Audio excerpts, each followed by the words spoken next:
خیلی آدما رو می‌بینیم در زندگی الان میتونن جنگی را رو میکنن. من تلویزیون در بسیار میبینیم بعض زن شوهر را رو میکنن میگن که وقتی که زن در زندگی چه اوضاع میکنه، در زندگی پدر و مادر چه اوضاع بوده که زن و شوهر جنگی را رو میکنن یک به خود میگن اوخی خستان اوخی زنکی هسته که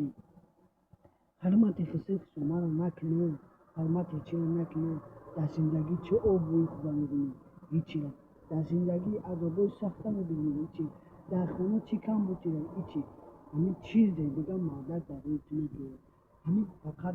در میگه برای مثلا برای خونه لیمون کردن برای خونه توجه کردن همش مادر در سوچ مادر کرد مادر که چیزی بگو خانه ازش بسیار دوره که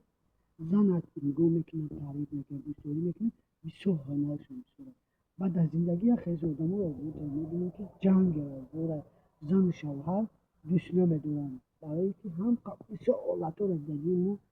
یخی جدو میشون فرزند دوره فرزند نازنین خدمات دیده شد بعد از اون میشه اخیرا آدم زن زندگی خوب نکنه در برش نباشه زن شوهر نباشه در زندگی یک بخاطر که جنگ از اون میکنه وقتی دوست نداری در بر نباشه کجا میزن زن باید در بر شوهر باشه که شوهر اگه دوستوری کرد رو خوب میکنه مادر بگه که مادر نیسته فقط کمبودی برای مادر میره دوستوری میکنه همین دوستوری فقط در بر زن نکرد دیگه هیچی مادر کم در بر زن نگیره استور میشه او بروش استور میشه